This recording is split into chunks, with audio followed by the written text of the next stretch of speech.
Hey guys, we're going to move on to section 8.2 and look at frequency charts. So there's going to be some tie-ins to kind of what we've been doing, but kind of push the concepts a little further. So first thing we're going to talk about is frequency distribution. You can see the definition on top consists of two columns. The data values are listed in one column. Second column is labeled frequency and it indicates a number of times each occurs. Relative frequency, it's important to at least know how to get that. It's a proportion or percent of observations within a category. And what it is the frequency over the total, okay?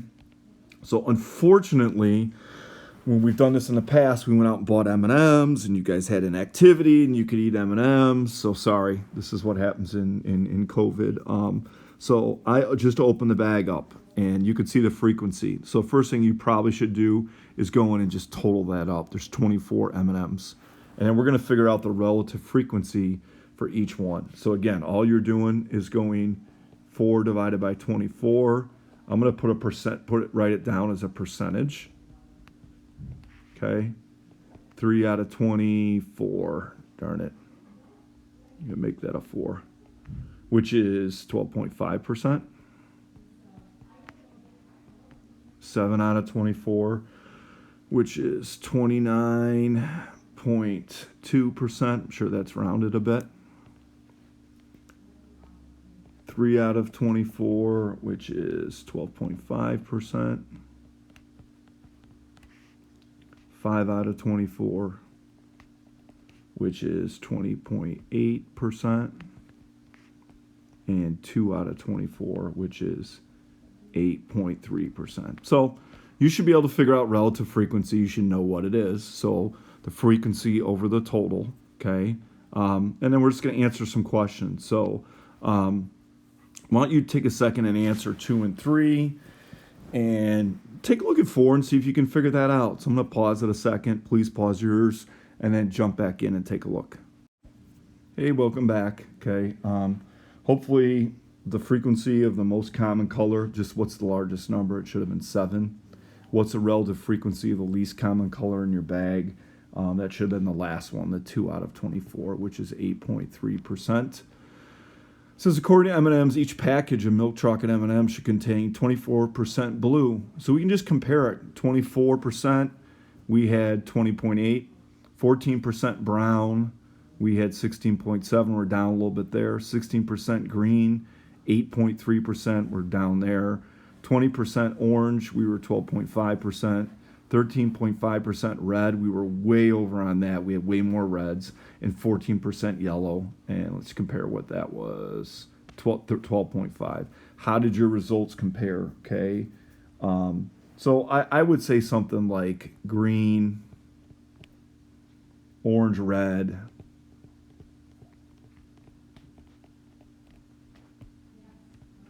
We're off. Okay. Blue, brown, yellow. We're close. Okay. And we don't have a chance to do compare everybody in your class's information, and that's what the next question is hey, compare everybody's information. But what you could do is, if we compare everybody's information, what you're going to realize is those numbers are going to get closer and closer to the ones they discussed right here. Okay, the more, and realize that we just used 24 M&Ms. If we counted 1,000, those numbers would get closer and closer to the ones that they cited right here. Okay, that's statistics. The more you keep track of something, the easier it is to kind of get it closer to the information. Okay, so the next one says examples. Survey the class and find out what month each person was born in. So again, we couldn't survey you guys, so take a second and just figure out the relative frequency for each month, okay? And you can just give it as a percent. So again, I'm going to pause it and then you figure it out. There's 30, by the way. I'll take that counting away from you. But pause it, figure them out, and realize you're just taking that number over 30 and just check your percents to mine when you hit play. Okay, so I'll pull this back. Check those to yours. Just make sure you're getting those numbers, because obviously this is something that's not hard to do. hopefully you're getting those, okay? I do the same thing. Take a second and see if you can figure out A, B, C, D, okay? And we already did that. So it says make a frequency chart or histogram. We just did. What was your most frequent response? It should have been March and October. They each had 5. What was the least frequent? May, in this case. Rainy months with the same frequency. Yeah, in this case, you had January, July, November, December, which is a great month, my birth month. And you also had February, and you had September with 3, okay? Calculate the frequency for each month. We did that, okay? All right. Next part, okay? It said make a histogram for it. So let's kind of talk about how you do that, okay? So if you look at your chart and see how many you had for, I get the sheet in front of me, how many you had for January, you had 2, okay? So you should be able to, first of all, what I would do is check what's the highest number. The highest, most often number was 5. So when I label this 1, 2, 3, 4, 5, so 5, 4, 3, 2, 1. And I'll use a different color to label these. So all you're doing on January is just drawing a box. And then for February, you're going to draw a box up to 3. Okay?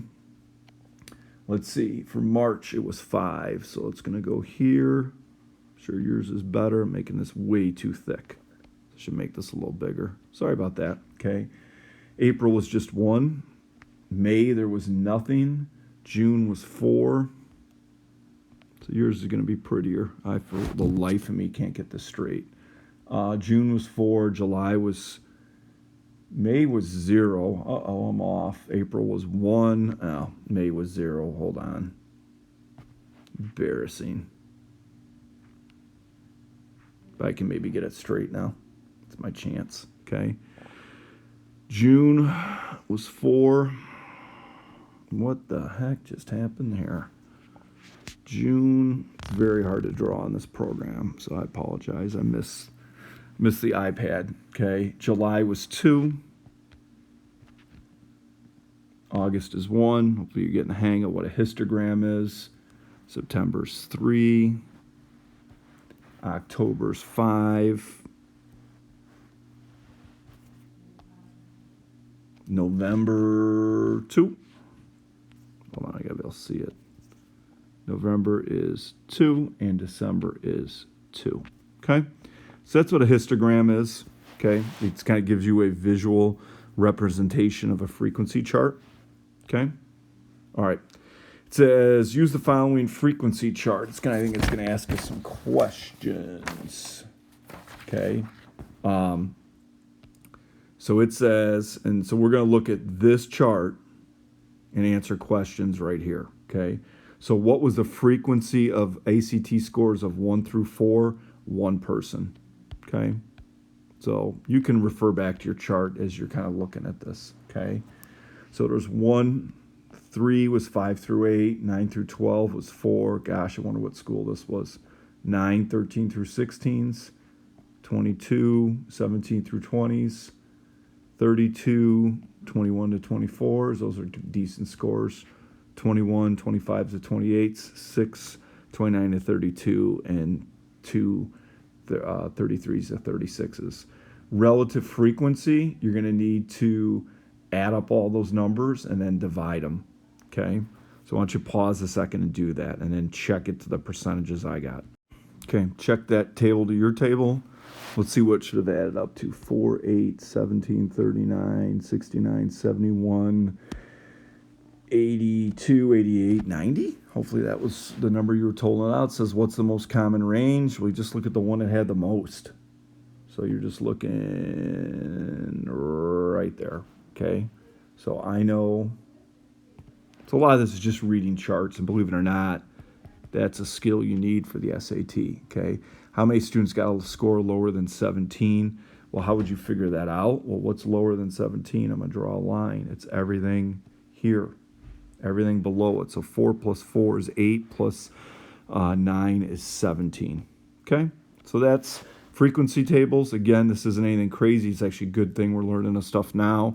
Why are we learning it? It's on the SAT. It's data related. So anyway, let me know if you have any questions. And again, I'm not going to hold Zoom meetings unless we feel like maybe next week we'll just do a funsy one to kind of get everybody together. If you're struggling, jump in and shoot me an email or get on Schoology and request it, and we'll have a meeting. So after you're watching the video, I hope you guys have a great weekend, and we'll keep trucking along here. So hang in there, and I'll see you soon.